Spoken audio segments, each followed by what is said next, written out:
You're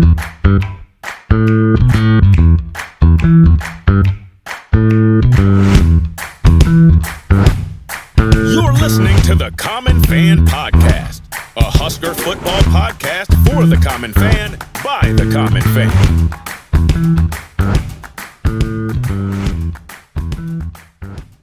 Welcome back to the Common Fan Podcast. I am TJ Burkle, as always, alongside Matty Owens Sr. and Geoff in Lincoln. Well, the Huskers know their bowl destination. Huge news about former head coach Scott Frost. Some positive news out of the transfer portal for once over the weekend. And of course, the college football playoff bracket is set as well. So we have lots to discuss today, Common fans. First, of course, we've been talking about it all year. It's the Christmas holiday season. Get yourself some delicious beef. I mean, who doesn't like a good steak while you're watching It's a Wonderful Life, or maybe a roast of some sort, or what's prime rib? Prime rib. Who doesn't want a Christmas prime rib? Yeah, for sure. So, and you can get all those things and more at Certified Piedmontese. Go to cpbeef.com. And use the promo code CommonFan, all one word, CommonFan, to get 25% off. You can also go to your local Mercado butcher shop in Lincoln or Omaha, or any eligible item. And they got at cpbeef.com, they've got a ton of holiday specials going already as well.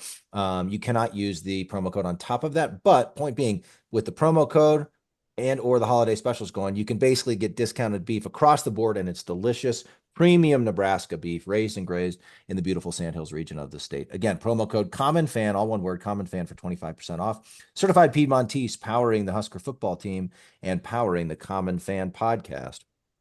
Also, check out our website, www.commonfan.co. Sign up for our newsletter, see all of our episodes. Generally keep up with all the fun and frivolity of the Common Fans. TS Web Services built the site for us. They were fantastic. Whether you need web development or hosting, they've got you covered. We had a great experience working with their team. TS Web Services can help improve, redesign, or host your website. Check out tswebservices.com to learn more. Finally, get your Common Fan socks. yeah. Damn right. Everybody needs Common Fan socks. We got GBR for Life socks. We got Rule Aid socks. We got we got Common Fan socks, all kinds of cool socks. Get them for your friends, loved ones. Get them for yourself, Common Fan. Say yes to yourself.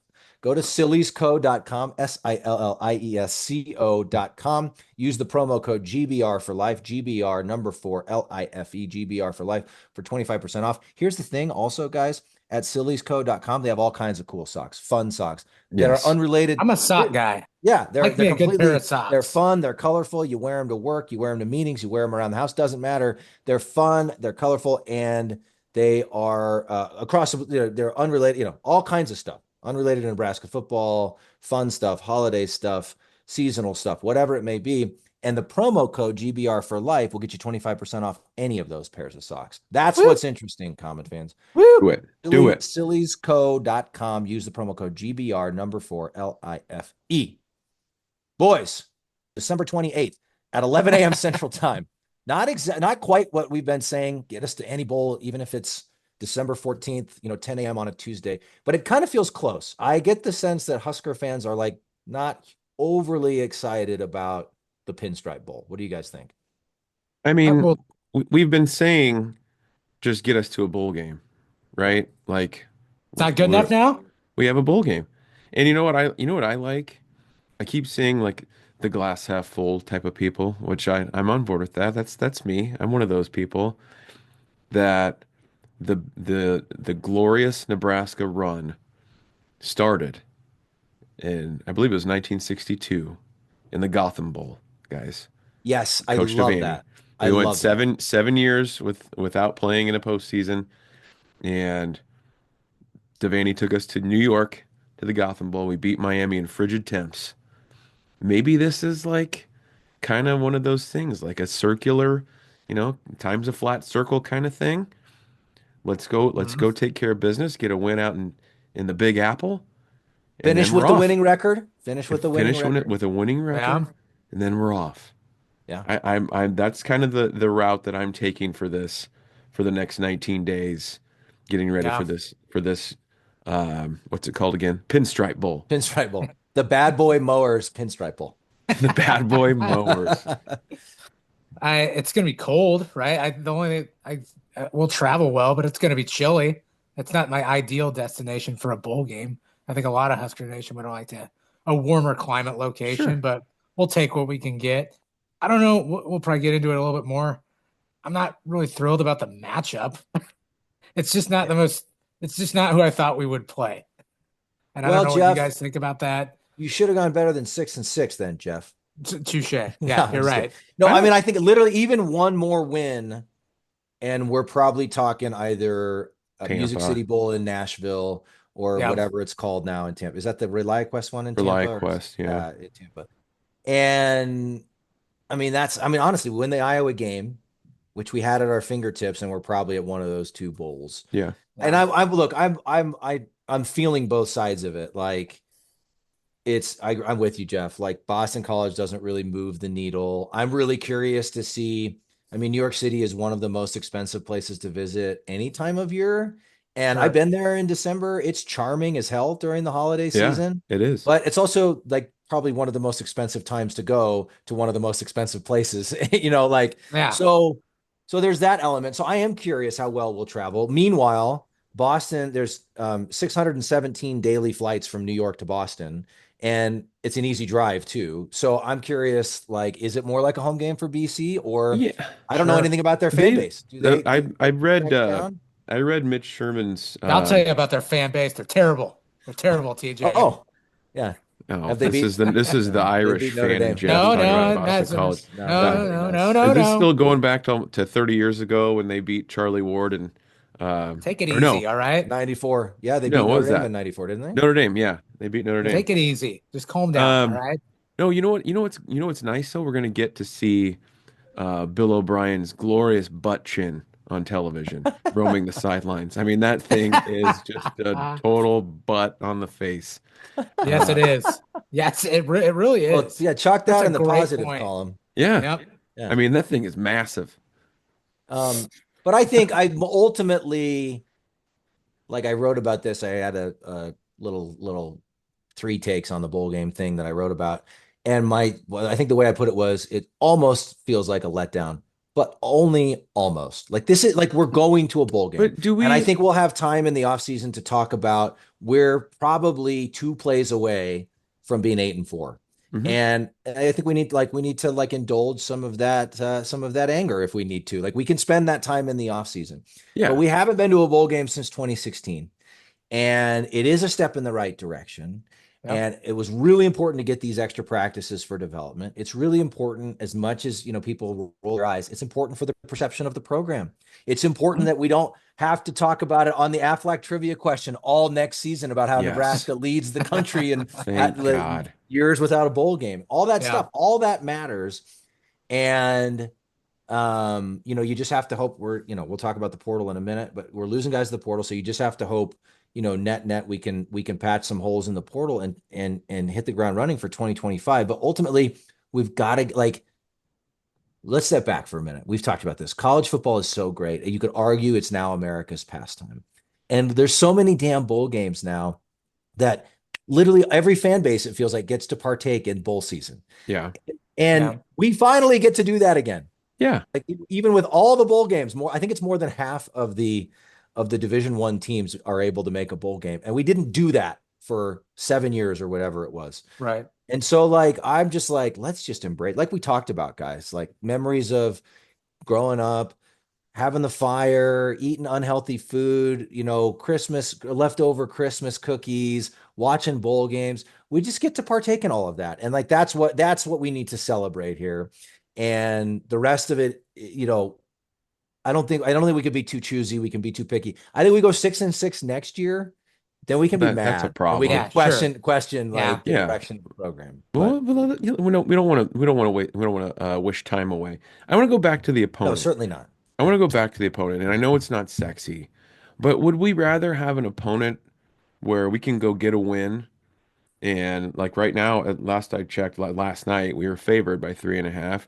Would we rather have that? Would we rather be playing an SEC school where we're a touchdown underdog? Like to me, it's like, okay, this is an opponent that we can beat for sure. Like, would we Mhm. rather have that, or do we want to play somebody that's like we're in a little bit over our skis? Like to Yeah, me, this that is like, okay, yeah, I'll take a Power Four conference opponent that we should beat. Like that's the way I'm looking at it because we need to get a win. let's be clear, we can't take anyone for granted. Nebraska For football sure. cannot No, we take anyone for cannot. granted. But No, and we I know you're cannot. not saying that. But I agree. Like I think you're right. I think if we beat Iowa, we're 7-5. We very likely, because of our brand name and because it's been so long for Husker fans, and all these bowls know that Husker fans will travel and spend money.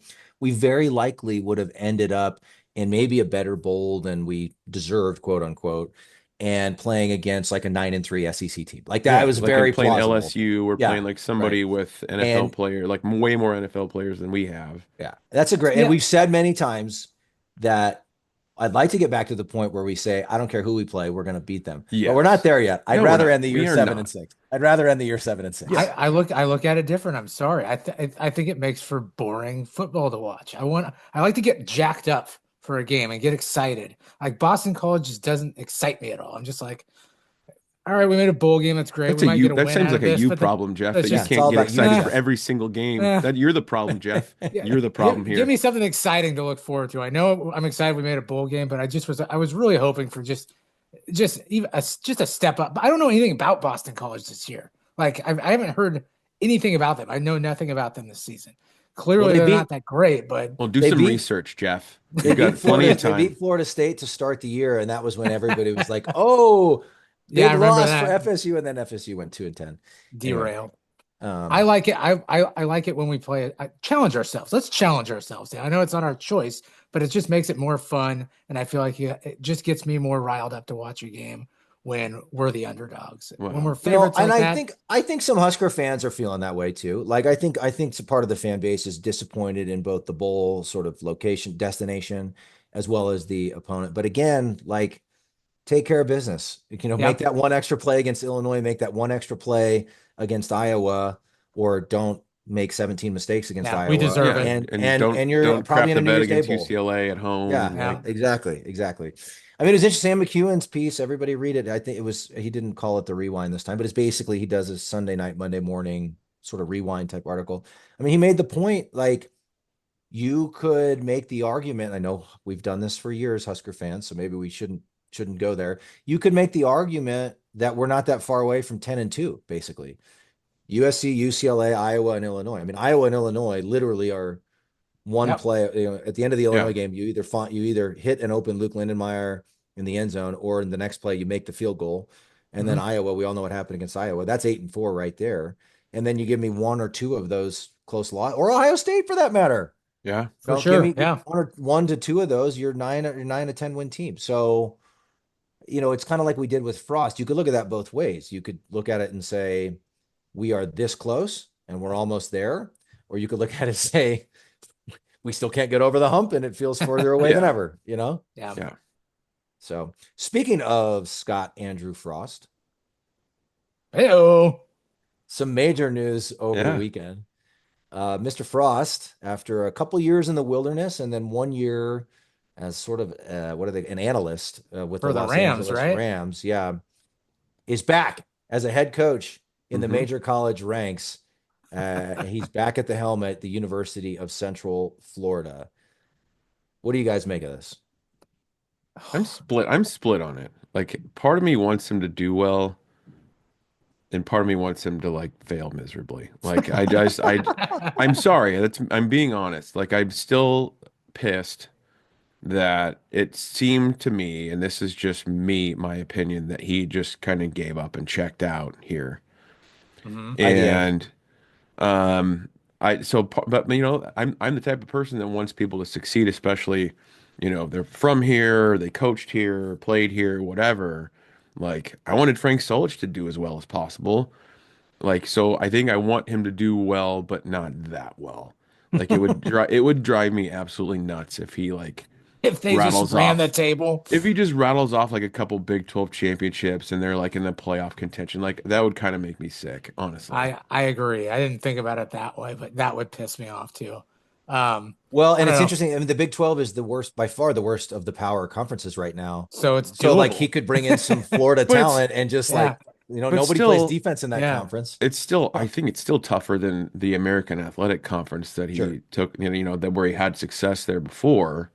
It's going to be interesting as hell though. Like I don't know much. I know they haven't done as well the last couple of years with Malzahn, so it'll be really interesting to see. And I know a lot of people around here are going to be watching pretty closely to see how he does.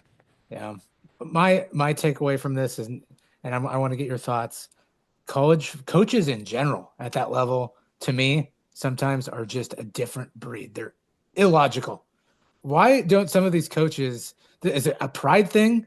Like you're getting paid now to stay home, but you keep taking these jobs. Like you have a nice house in Arizona, you're a millionaire, you're enjoying life. Is it more of an ego thing that they're like, I have to work, I have to go somewhere? Like, can't you just enjoy your life right off into the sunset, take your free money for doing nothing? But no, now you have to come back and try and like change the narrative on who you are and what you ended with. Is it an ego thing? If it were me, just take your money and just hang out for a while, dude. Just enjoy life. Well, he did Why that. go back and stress yourself out again? No, I hear you, but I mean, that's a bigger question for like he's 49 years old, right? So if Right. we all had life-changing money in our 40s to where we didn't have to work. Right now I say to myself, I'd never work again. I think we get Right. really bored, guys. Yeah, I think we We'd I do would. could be something, too. right? We'd all do something. And Go and mow also some lawns. these guys Go mow some lawns. think about it. I mean, like think about I mean, it's stressful and it's much more than a 40-hour a week job, but that's a pretty cool gig. Coaching major Yeah. college football. Like Yeah. that's pretty unique. I mean, I don't like it totally. And those guys, I think they are wired differently. Like, you get that itch for competition. It's like they say with professional athletes, when they get done, they kind of like lose themselves sometimes because you're so used to like grinding and competing and that's all you Yeah. know. And that gets taken away from you. And it's kind of like, what do I do now? Yeah. Right. It's a competitor thing, Jeff. Yeah, So Jeff. this What is are- also what are- rich what are you coming trying from to the say? guy. Also rich coming from the guy that's taking paid vacation time right now, just sitting At this very moment. Just At this just very enjoying moment. life, my friends. Just enjoying life. Well, it's interesting. I feel like every common fan, if you haven't already, check out our series from over the summer called The Reckoning, where we looked at each coach of the post-Osborne era. And I just know Frost, for obvious reasons, really occupies, I think, a lot of headspace when you talk about the fan base. That's the one where we talked about Frost and why and how he didn't work at Nebraska is our most watched and most downloaded episode ever on this podcast. And I think we have some insight into how fans feel about this because of the reaction we got to that episode. And I do think there is a lot of anger in the fan base. One thing I will say is like, some people say, "Oh, he like tanked on purpose and took his money," and I don't think that was ever his intention. I genuinely believe he desperately wanted this to work. He came home and he did it, for his dad. His dad wasn't, well. It sounded like what he said in his UCF press conference. Maybe his dad was sick even when he came to take the job, which wasn't public. But he died a couple years later. He did it, Tom Osborne, and I genuinely believe he loves, or at least used to love, the state of Nebraska and felt a lot of responsibility to get the program turned around. Now, there's also lots of rumors out there about his personal life or, showing up late to meetings or lack of attention to detail or whatever it might be. I think no matter what you've heard, right? No matter what your neighbor who knows somebody who works at the athletic department or your friend whose third cousin was on the team, no matter what you heard, most of us will never know like how Right. much Yeah. truth was behind those rumors. And I'll give the guy enough grace to say that I think when it didn't, I think they really thought it would turn in year two. And when they didn't even make a bowl game in year two, and then year three was COVID, I just think the pressure started coming down on him. And so to the extent that maybe there were some personal failings, I think it was caused by, I think he did Yeah. really care. I really believe that he cared, right? So all that to say, I found myself, I feel like I've had some of those frustrations and feelings. And it's interesting when he gave that interview, was it Dennis Dodd? He gave that interview to a National Football Reporter over the summer saying he wanted to coach again. That kind of flared up conversations in the fan base again about, would you want him back here? Would you want him anywhere near the program? And people saying, hell no. I've just being totally honest. When he first got the UCF job, when he was an up and coming coach, I followed them on Twitter. I was all about it. I was like, Yeah. because Yeah. let's see, I want him to be a home run and then we'll hire him. And that's exactly what happened. I found myself doing the exact same thing. I'm watching every clip that UCF puts out of him getting off the plane, of his press conference, him walking on the field, and I'm finding myself wanting him to do well. I really want him to succeed. I'm glad he's getting another chance, even if there were lots of failings, inside the program and out when he was at Nebraska. Like we've all been there, right? Yeah. In some way, shape, or form. And so I'm glad he's getting another chance, a chance at redemption. It's a place he and his wife love. I think he'll be there for, as long as it goes okay, it goes well enough. I think he'll be there for 20 years if he can. I think he'll Yeah. be there for a long time. And he talked in his press conference about putting down roots, et cetera. So all that, and I can see you have something to say, Matty. Oh, sorry, I'll shut up here in a minute. Well, I just no, you're still Well, I going. was just gonna finish with so all that to say, I want him to do well. I think he will do well. Like it's fascinating to me that after, he didn't have to go be a coordinator again. He didn't have to take a head coaching job at like a lower division school. It's now a better job, arguably, than it was before because they're in the Big 12. Yeah. And he has got a direct Yeah. shot to the playoff. All you got to do is win the very mediocre Big 12. And so good for him. I probably will feel some irritation if in like year two I they run I was into a gonna Big 12 say title and get to the playoff. That will be if irritating. they go make a run like that, you're probably gonna be a little pissed. Yeah. I would And be. then also, I don't know if you guys saw this. He did at the he was talking about his affection for UCF at the press conference and how he had this line. It was like, when you're climbing the ladder of success, no one tells you to stop when you're happy. And I Yeah. think he It's a good genuinely, line. and there was a whole article about it, even when he was hired at Nebraska, how torn he was because he felt the pull of coming home, but he loved it at UCF. So he genuinely loves it. But then he had this line. He said, my dad was sick, so I'm glad for the time I got to spend with him. And we, at the place I went next, we had two more kids. And so he was talking about some of the positives, at least in his personal life, but he couldn't even say Nebraska. He Yeah. said, at the place I went next. So that irked me a little bit. Like, this state was behind you and desperate for it to work. Hmm. And to the point where, they brought him back for year 5 when basically Trev Alberts even said, like, there's no data to show this will actually work at this point, but we're doing it because he's a Husker. And I think people would have been furious if he had been fired at that point. And so I'm sure it's more complicated than we know. We know for a fact that, our insane fan base, the three of us included, is Nebraska's best asset, but it also doesn't make life the easiest on coaches, right? So I'm trying to give some Sure. grace, but like, man, everybody wanted this to work for you, dude. Yeah. That's Like, I don't like. I think for me and probably a lot of other people, it was like, and I don't even think it's intentional. Like, there's just a bit of arrogance from Frost, and he never really like lost that when he was here. And then this line, and I saw this in a tweet from Mitch Sherman, the awesome friend of the program, Mitch Sherman. friend of the program. It's a long tweet, but at the end of it is a quote from Frost, and he says, "You can't have culture," Frost said in the presser, "without discipline and accountability." And that kind of made me want to throw up because you're talking about discipline and accountability, and if half of the rumors are true, well, as they say, where there's smoke, there's fire. Look in the mirror, dude. Like, if you're showing up late to meetings and practice and you're drinking too much and you drank too many margaritas to meet with Dylan Raiola, a legacy and a five-star quarterback, discipline and accountability, come on, man. Like, that part of Scott makes me like sick.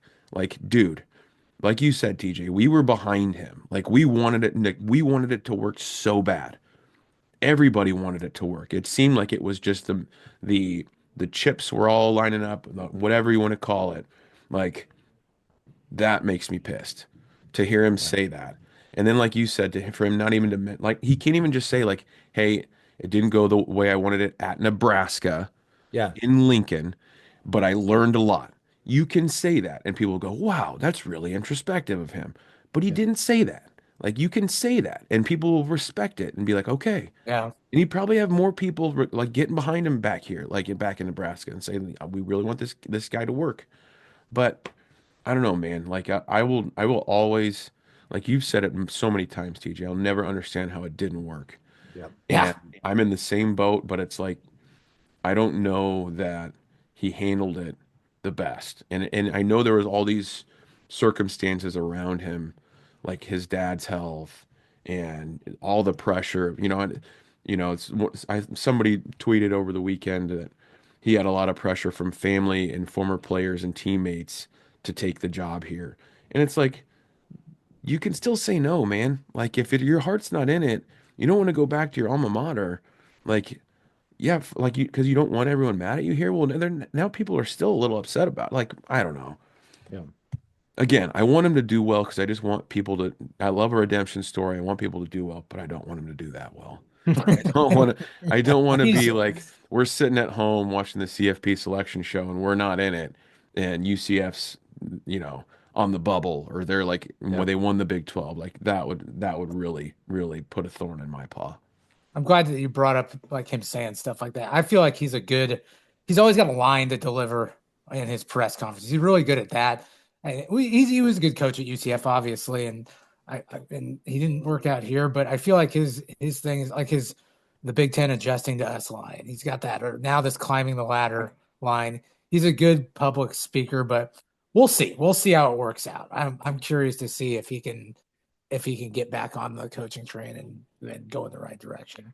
I'm not very to, hopeful about it. I'm more doubtful, but we'll see. to your point too, Owens, about kind of the arrogance. I think we saw that too when he was here and his team was losing so many Yeah. close games and he kind of refused to make any changes on the staff or refuse. I mean, I guess he maybe modified his system a bit, but he kind of would almost get defensive or stubborn in some of those press conferences. Whereas, it just feels like when we listen to Matt Rule, like we've got an adult in the room. And that's Right. not only a knock. That's not only a knock on Frost because some previous head coaches felt, a little prickly as well. Like Bo, and Bo would say, I don't point the finger, I point the thumb. And then he would proceed to throw his players under the bus. Yeah, Like, right. So, Rule, like we're seeing urgency. We're seeing accountability. Accountability is, and I think he actually deserves a lot of credit. He tried to bring Holgerson in at the beginning of the year. It's come out now. And, and brought him in 9 games into the season. Like this guy's going to do whatever he can to try to get this thing, humming again and back to a winner again. So anyway, but it touches a nerve with Husker fans, man. The conversation on Twitter and people I don't are, know. Only in college football, man. Only in football in general, like the way the job market works, like people that just get canned from a job can get, hey, look, you did terrible at your previous employer. We'll take you back though. Come on, you did a terrible job. We'll take you back though. there's a lot of there's affection some for good him. ones. There's a lot Like, of affection for him in Orlando. look at Sarkisian. Like Yeah, the guy like got super hammered drunk at a USC thing, and like he was kind of Yeah. a laughing stock for Yeah. a bit, and he goes to Saban's coaching rehab program and does an awesome Touche. job as OC, and now he's like got a team in the CFP in Texas. Texas, and Yeah. Texas is back right now. And then I mean Lane Kiffin's had his share of Yep. Joey Freshwater moments, and where it's like you don't know, like what didn't the plane like leave him on the tarmac or something happened with Yeah. that. Is So that USC? I think was it USC or Tennessee? I can't remember, but that's he's had multiple stops, and now it seems like Yep. he's in a place where like he could coach at Ole Miss for probably as long as he wants. Really, Yeah. he's Yeah. got it going there. So it happens, man. Like I think, and kudos to the UCF athletic director and their administration for being like, you know what, let's run it back with Scott Frost, and the fans. Yeah, I think that's the a little fans bit of seem a to be all leap. for it. Yeah, that's a bit of a leap, I feel like, for them Yeah. because there's no guarantee it's going to work again. It's a totally different universe in college football, and they're in the Big 12 now and all of that. But I agree. It's clearly a ton of affection for him in Orlando. Yeah. And, I think they're hoping to recapture the 2017 magic. How You many how many teams have done that? I'm curious. Like have lost their coach, whether it's by firing or just moves on to a different, but has brought back the same head coach again. Mac Brown, North Carolina. That's true. Yep, that's one there. Yep. I don't know. There's Are there any probably other ones? Chiano. I mean, he left on his Keanu. own, right? Yeah, Didn't he leave Yeah. and on his Mac own the did first too. time? Yeah. Yeah. But so did Frost. Yeah. Yeah. Seems rare No, to I me. was gonna say. I had something I was gonna say. I don't know if you guys saw like UCF put out this awesome like montage of Frost, and it was had the audio of that Matthew McConaughey. I saw Sometimes you that. look forward I to saw God, that. and it worked perfectly for it. But did you see how many times Frost is in that just like smiling? Like, do you remember him smiling like at all on the sidelines or like on the field with Nebraska? I know Or the we're results losing. didn't go great, but it's like he just seemed like you compare that Scott Frost to the Scott Frost at Nebraska, and it's like he it seemed like he was Yeah. miserable. He Yeah. was miserable here. Different person. Yeah. Yeah. Well, I'm sure there will be lots more to discuss on that front. It'll be Yeah. interesting to see the coaching staff decisions if there's any Nebraska connections there. I saw uh, somebody posted a clip. I have no idea where it was from, but it was Verduzco, his old quarterbacks coach, Yeah. being interviewed. I don't know how old it is, but clearly it's since Verduzco got let go before the 2022 season. And it was only like a 7-second clip, but the guys who were interviewing him say, "Do you ever talk to Scott Frost?" Like they had been, it looked like they had been laughing about something because he had a smile on his face. They said, "Do you ever talk to Scott Frost?" And he kind of like got all serious and just said no, like boom. Yeah. So kind of curious about, I'm sure there were some bridges burned and everything that happened. And I think some of Yep. those coaching changes at the end were forced on him. Hmm. But I was trying to remember. Do you guys remember Verduzco, Ryan Held? Who were the other two that got let go at the time? Do you remember going into 2022? Um, Oh, Because he brought in Mickey. yeah. So who did Mickey replace? I'm trying to remember who was Oh, the we wide had receiver. the guy who worked for the credit union, and he's had some health problems, I think. The Oh, who was it? The yeah, receivers I know who coach. you're talking about. But he was the OC, wasn't he? Why can't we remember this? mm. I thought he was just a receivers coach. I Dude, don't remember. This is all I right. can't Yeah, believe we we don't. Yeah. should have done some research on this Yeah. before we started recording. Yeah, don't come at me, Matt. Do your research, guys. Do your research. Also, all right. I I'm wasn't he totally okay? blanking on it. Wasn't he? No, I was almost confusing him with Riley Arrow. All right, we'll get back to you. We'll get back to you on that, common fans. Anyway, will be interesting to see where the coaching staff goes, and if there's any Nebraska connections there. I know Held isn't Held at Kearney now. UNK is like running the Yeah, program I think he's now. the head coach there. So again, who knows if they stayed on good terms or what? But Yeah. that sort of thing will be interesting to see. Um, Okay, so finally, some good news out of the transfer portal. Um, Emmett Johnson is coming back, boys. After initially declaring that he was entering the transfer portal, he's coming back. I'd like to think Dana Holgerson got to him and said, "Hey, we're going to feature you in this offense like crazy," and he went bonkers the last 3 games of the season.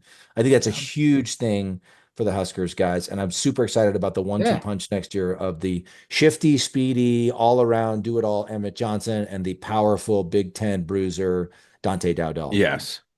Yeah, it's huge. Yeah. Now, there had to have been some talk of NIL figures involved with that too. And I also kind of thought it was interesting. I saw on Instagram Emmett had done like a collaboration with this Instagram account called the Corn Belt, which I think is I don't know what they really do, but a few weeks ago. And then he kind of had you know, there's like a video thing. It was pretty cool actually, talking about how, this long message that he's coming back. So I don't know if he was really, really considering leaving or if he just kind of dipped his toe in the water and his kind of plan all along was to come back just so he could say I'm coming back. But either way, I don't really care. I'm so glad he's going to stay. I think I think it's a huge jolt for us when we really kind of needed one. We we hear all this news about all these guys that are leaving, and you can make excuses and say, "Oh, we really don't need that guy anyway." But we're not exactly in a position where we can stand to lose a ton of players, especially the guys that have 2 or 3 years of eligibility left, like Prince Will. We were talking before we started recording about Prince Will how he's allegedly the number one player in the portal. I don't know if he's that good, but there's certainly potential. He's got years left to play, and like TJ said, everybody needs an edge rusher. So uh, glad to have Emmett back. Not a friend of the program, but a favorite of the program. Yeah, the common fans love Emmett. The common We fans love love him. Emmett. Yeah, we love Emmett. I feel like it's more like because everything's about money now. I think it's more or less he's putting his name out there, seeing if anybody just came calling, throwing money at him, and if he didn't like what he saw or didn't get the dollar amount that he was looking for, that's a Nebraska. It's purely a business decision, in my Yeah. opinion. Well, and it's What like do you, if somebody might do that just to see like how much do they like me here? How Yeah, much do they want me to stay? And really, I think of all the guys that announced they were leaving, I think the Emmett one hit the hardest for most of us. And we are like, oh yep, God, like he was just like starting to show his potential here the last few games of the season. Like yep. everybody's looking forward to seeing him in Dana's offense. So I think we kind of knew that, with White leaving and Pot Roast leaving, like there was going to be some defensive guys taken off. So that, I think that's part of it too. But yeah, it's good to have old 21 sticking around. Absolutely. And there is the potential that other guys who have put their names in the portal could withdraw and come Yeah. back. And we need to remind ourselves and all the listeners, there will be more. We've got a roster yes. almost of 150 guys. We have to get it down to 105 to be within the rules for 2025. And then we have to, so you figure a class of seniors leaves and a new class of recruits comes in, that kind of cancels itself out. But then what's left is this unique situation this year where we have to cut about 45 guys or whatever it is, 40 to 45 guys. And then on top of that, assuming they want to bring in some guys from the transfer portal, you're going to have to shed some more fat, right? Yeah. And Sure. so there's going to be a lot right now. I think there's 14 players in the transfer portal, according to the Husker Max tracker. Everybody check out Husker Max. But there's going to be more. Hmm. And again, it's just going to be a long time, I think, before the dust settles. Today is when the transfer portal opens. It's just today, right? To So to Yeah. your point, TJ, like you were saying a couple episodes ago about how we really got to, lean on the portal, and if there's somebody out there that's, worth a damn that's going to make our team better, we need to snag them, right? yeah, But they exactly. need to be prepared too, like Husker fans, that there may be a player that we really enjoy that we like that's really good now, but if we find somebody that's even better than them in the portal and we have to cut rosters, like it's cutthroat now. It's going to be interesting to see some of these players that maybe we thought would be even starting that could just not be here if we Yeah, find somebody better than them. So that's spot it's on. going to be a roller coaster. It's not, I don't think it's the best thing for the student athlete. And I think probably we need some guardrails in place to prevent this kind of thing from happening, or at least, give like it's really not fair to some guys. But if you can recruit over somebody and somebody becomes available, you do it and let them. Hopefully, best case scenario, you let them stay and compete for their job if they want to.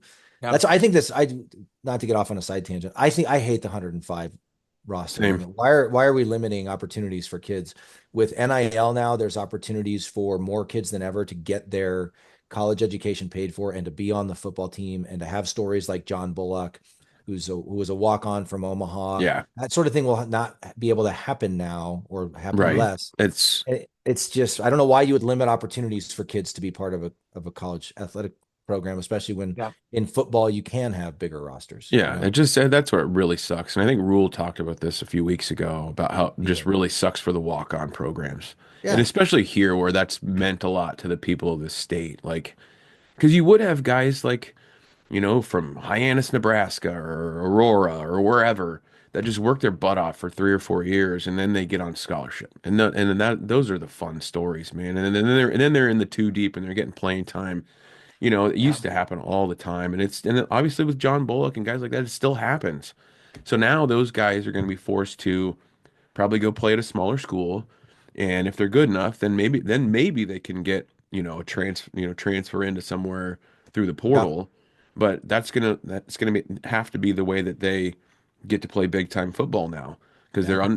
they're overlooked, and then they have to work their butt off somewhere else and have huge stats or have test out really well or something and then get onto a bigger program. So that part kind of sucks. Well, and it's going to be harder than ever, even for those guys to get work their way to a D1 program because there's going to be fewer spots than ever. Yeah. Anyway, okay, back to the earlier conversation for a minute. Matt Lubick was the guy we were talking about. Matt Lubick. And Thank you. that was during the Frost era. I had everything crossed in my head there. So on one day after the 2021 season, greatest 3-9 team ever, by the way, the Frost fired Matt Lubick, who was the offensive coordinator and wide receivers coach. He fired offensive line coach Greg Austin. That's right, Greg Austin. Mario Verduzco and Ryan Held, who Verduzco was the QB coach, Held was the running backs coach. So that was when Mark Whipple came in, Mickey Joseph came in. Whip it. And that was it does feel like by the end there that like Frost sort of forced to give up play calling duties. I don't know that he ever fully got along with Whipple. Like it was just sort of a disaster by the end. But you wonder, like, he never, Mickey, when he took over as interim head coach, was the one who fired Shenander. So Frost was never the one who fired Shenander. So does Frost, and Shenander's going gangbusters at Boise State now. Yeah, he's in the CFP. Does Frost go try to get a guy like that? It'll be very interesting. We have all these connections to these guys, so it'll be fun to see. You say gangbusters? Yeah, gangbusters, Jeff. That's I said an interesting word. It's another word than doorbusters. When you get to the holiday season, I hate that word. Doorbusters. Doorbuster savings. You got a problem with my use of gangbusters, Jeff? Yeah, what year is this? 1920? All right. Well, anyway. You scalawag.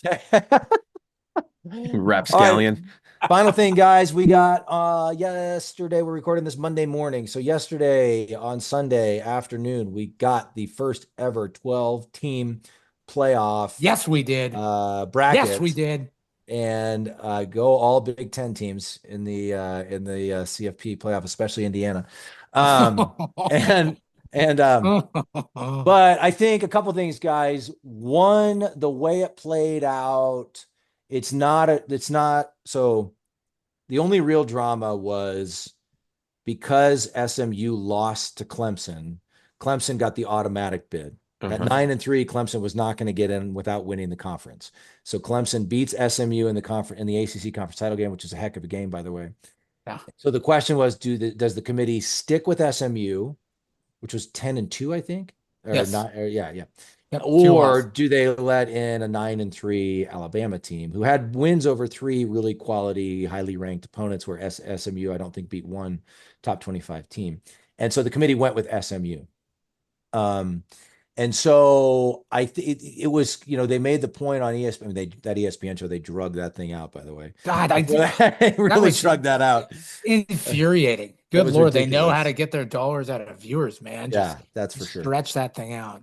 But I mean, it was kind of like almost a lose-lose for the committee, because if you don't include SMU, then you're basically disincentivizing playing in the conference championship game at all. Correct. Yeah. Yes. So the Alabamas of the world got to sit at home, so it doesn't seem fair to put them in. But the argument from the whiners at Alabama and the SEC is that, well, the argument that's going out there right now, the biggest one I'm seeing is this will disincentivize playing good non-conference opponents in the future, because if strength of record doesn't mean anything, then why would what's funny is Alabama's losses were all to conference opponents. But anyway, and two of them were 6-6. Right, exactly. So, and I think the bigger thing is the SEC folks would say this is the best conference top to bottom, and so it's just harder in this conference, and so we're going to make it as easy, like if record is the only thing that matters after conference titles, we're going to make it as easy as possible on ourselves. Even though I think that's the point, even though they weren't losses to non-conference opponents, we're going to certainly not make it any harder on ourselves by scheduling harder non-conference opponents. But I just think there was something out there that really hit home with me, and I did, like the SEC, like I guess everybody does it. Kirby Smart, Lane Kiffin, Greg Sankey, they're all a bunch of whiners. Yeah, whine. It's the SEC, TJ. It just means more. It's their slogan. It just means more. It just means more, you guys. Even after winning the SEC championship, Kirby Smart is bagging on Greg Sankey, the SEC commissioner, for sending us all over, to a like he's on the stage next to him. We're like eight of their games in the state of Georgia, and he's complaining about them being sent all over the place. So they only played 4 games out of their own home state. just unbelievable whiners, just unbelievable. But Dan Yeah. Wolken, who's a national college football writer, had a tweet that I thought was really hit home with me. If you're Alabama and you think multiple losses are baked into the SEC schedule because it's so hard, you need to go kick a good team's ass in another conference to establish how much better the SEC is and give yourself that breathing room. So I think that's a good argument Yeah. for not scheduling the Sisters of the Wofford, Poor. Mercer. Yeah, right. And the Sure. SEC already plays only 8 conference games, not 9, and they're quite famous for, Alabama and everybody else is famous for suddenly playing in November, some garbage, lower division team or Yeah. FCS team or whatever. So I for one am thrilled that the Big Ten has the most teams. The Big Ten has 4 teams. The SEC has 3 teams. I think the SEC it's a down year for the SEC. Even if you want to argue they're the best conference from top to bottom, it is a down year for the SEC. Yeah. And so you don't want to get left out of the playoff. Don't lose to 6-6 Oklahoma. Don't lose to it renewed my confidence. If anything, I thought for sure that the SMU was going to get screwed by losing that game and be almost penalized for playing it.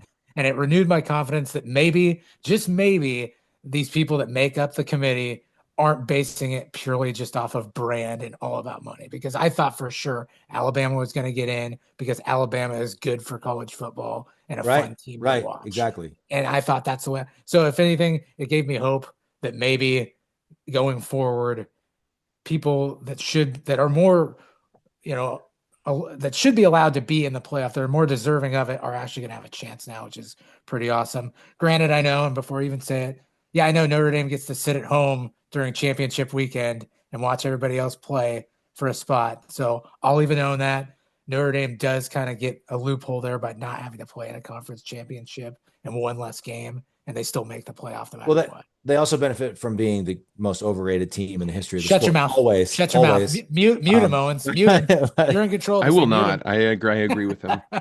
Nobody's. I still hear enough people talking about Notre Dame losing at home to a 500 Northern Illinois team. Don't start. They knew what they had to do after that. They had to blow the doors off of every opponent going forward, and that's what they did. Mission accomplished. Good job, Irish. You guys did great. Okay. Well, I think by and large, the other. So go ahead, Matteo. Go ahead. No, I just feel like there's gonna have to be some kind of adjustments to how they see these teams, because while Arizona State is really fun to watch and that Scattaboo running back is awesome, I don't feel like they should get a first round bye, nor do I think Boise State should get a first round bye. Yeah, that's pretty wild. Indiana's got to go to Notre Dame, and Oregon kind of gets a raw deal. They get to play the winner of Ohio State and Tennessee. Right. It's I mean I think there's going to have to be some discussions and maybe some adjustments to how they figure out that seeding. And I don't want it to go to a power rankings thing, because then Alabama probably does get in over SMU, and they I think you keep the automatic bid for the conference champions, but then you seed them based on the ranking, right? Basically. So because it was weird to watch, they had their number up there for their seed and then the number for where they're ranked. And it was not matching up, right? So I think you can keep, I like the idea of conference champions still getting an automatic bid, but if you're from the Big 12, you probably deserve the 11 or 12 seed, right? Yeah, sure. At least at the moment. Maybe that'll change in 5 or 10 years, but at the moment, you don't deserve a first round bye. So I do think they're going to have to make some tweaks like that, or at least consider them. But by and large, guys, this is one of the arguments I made about expanding the playoff in general. The best teams in the country are in. The best, Georgia, Texas, Oregon, Ohio State, Penn State. We're talking when you get to arguments about 9-3 Alabama, 9-3 Ole Miss, you're talking about what, 8 through 12. I mean, you could argue Alabama's probably better than Boise State or than Arizona State. That's where the conference thing, makes it a little bit difficult. But we're not talking about, the third best team who could have made a run got left out. We're talking about the 9th or 10th or 11th best team, right? And so by and large, I think the best teams are in and have a chance to win, first of all. And second of all, I don't know about you guys, I cannot wait for that weekend before Christmas. Oh, that Saturday, December 21st is going to be insane. There's NFL that day too. Yeah, and then we get to Of do course it all there over is. again on New Year's Day. Yeah. Like it's like Chattel wrote about to start the season. It's like a new tradition and for up and coming college football fans of one more thing they get to embrace. So Yeah. I think it's going to be awesome. I can't It'll be wait. fun. And I can't wait till Nebraska's a part of it, guys. Yep. Absolutely. Hell yeah. Like that's what I texted the guys. You guys know this. I texted our group of friends, the Fantasy Football League, on Saturday, and that was one thing I found myself thinking was it's fun to watch these games. I'm so sick of not even being close to being in the conversation for playing in these Yeah. games. We got to get back to relevance, Yeah. and hopefully we're on the way there.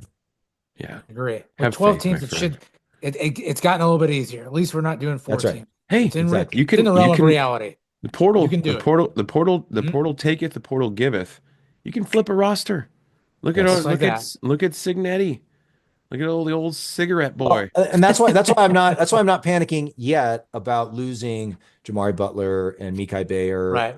Prince Will, and some of these guys, simply because there's gonna be thousands of players in the portal this year. There's gonna be more than ever before, and you can fill holes on your roster. So we're Yeah. gonna go get dudes. We're gonna have to go get dudes. So Yep. I think Rule is gonna keep his foundation of building a culture and being a developmental program. But I think you can see a change in his mindset, whereas Yeah, basically. get it. Whereas maybe before we would take 6 to 10 guys in the portal, I think it'll be 15, 20, Yeah, 25 that's now what every they're year. saying, Because you're going to have to, 15-ish. because you're going to lose guys too. You're going to lose Yeah. guys too. You're going to Yep. have to. So Yep. anyway. And All right. they did pretty well in the portal last year too. I mean, we added some receivers and Yeah. so we'll see. Yeah, absolutely. Great conversation, gents. The fun never stops when it comes to college football, boys. And now we got a bowl game to look forward to. Yes. So we'll be back at you later this week, Common fans, with a view from the Bland stands with the Omaha World Herald's Evan Bland. I think that might be the last view from the Bland stands. Certainly we'll have Evan back on the program from time to time, but that was kind of an in-season thing. So it's been awesome to do that with Evan, and we'll have one more of those. And then, of course, we'll have at least, I think we're going to drop down to one a week, at least in the off season. So I'm not sure exactly what the cadence will be between now and the holidays, but we'll be back at least one a week starting next week. We're not going anywhere, guys. The Common fans are not going We're anywhere. just getting There's started. There's a lot to talk about. Keep putting out our episodes at least once a week throughout all of the off season. We're going to keep doing our written material. We're having so much fun doing this, and we're all on board for that bowl game and that 7-6 finish, baby. Can't wait for that. And there'll be a lot of now that the portal's officially open, there will be a lot of portal watching and obsessing these next few weeks as well. So, all right, boys. Anything else? Subscribe on YouTube. Yeah. Tell your Subscribe on friends. YouTube. Tell your family. Tell your coworkers. Tell your cousins. We're trying to get to 1,000. Help us out, Common fans. Come on. Do it. Subscribe on YouTube, please. And Yes. even if We're you close. listen on We're a like different, 100 125-ish away from 1,000. I think we were at 877 last I looked, so that's pretty you good. Do it. But Do yeah, it. even if you listen on a different platform and you don't watch on YouTube, help us out. Just subscribe on YouTube. That's all you got to do. I think you just need a Gmail address and you could subscribe on YouTube. So, and tell your friends, tell your spouse, tell everybody. All right, we'll be back at you later this week with another view from the Bland stands. In the meantime, Common fans, as always, GBR for life.